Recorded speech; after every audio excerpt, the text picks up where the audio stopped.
एक महात्मा 20 वर्ष से पेड़ की छाल सूखी हुई खाते थे। किस लिए? काम विजय के लिए। किसी भी तरह का शरीर में पुष्टता ही ना होगी तो काम क्या करेगा। अवस्थी मात्र हुए रहे शरीर, हड्डी हड्डी शरीर में रह गई थी और तपस्या करते सूखी छाल जो पपड़ी होती है ना वृक्षों की, वो मार पाते और बस कोई भोजन नहीं, कोई पत्ता नहीं, कोई फल नहीं, कुछ नहीं। तो ऐसे हो गए थे। जब 20 वर्ष हो गए तो कामदेव प्रकट हुआ सामने, क्योंकि वो योग्य थे और कहा हम तुम्हें परास्त करेंगे। तो उन्होंने मुस्कुरा के कहा तुम्हारी ताकत क्या कि तुम मुझे परास्त कर लो। बोले अच्छा चलते हैं। चला गया काम। दूसरे दिन जहाँ वो पपड़ी खाते थे ना, वहाँ हलवा लगा मिला, हलवा। अब उनका दिमाग काम किया कि जंगल में, घोर जंगल में बढ़िया सुगंधित घृत युक्त मिष्ठान। उन्होंने समझा मेरी तपस्या से डरकर प्रकृति मुझे दे रही। मुंह मार मार करके जहाँ जहाँ पपड़ी खाते थे वहाँ हलवा लगा मिला, हलवा पाया। 20-25 दिन हुए, थोड़ा खून दौड़ा नस नाड़ियों में। अब एक दिन वो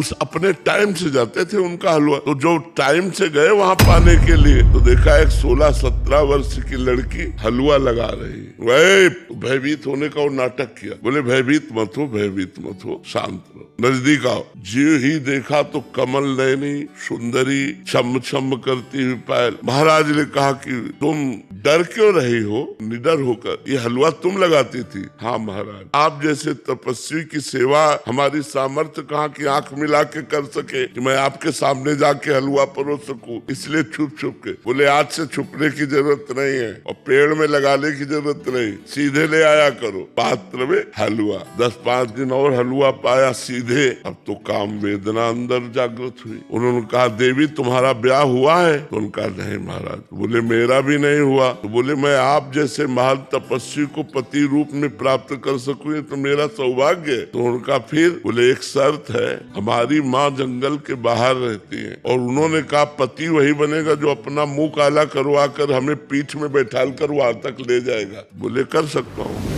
घुटनों के बल चल करके जब वहाँ ले गए तो कामदेव खड़ा था और बोला देख तेरी तपस्या को नष्ट नहीं करना चाहता, केवल ये दिखाना चाहता हूँ कि घुटनों केवल आया है एक मेरी माया के इशारे से। अगर मैं 5 बार संदान कर दूं तो तेरे हाल क्या होंगे। तो उन्होंने प्रणाम किया।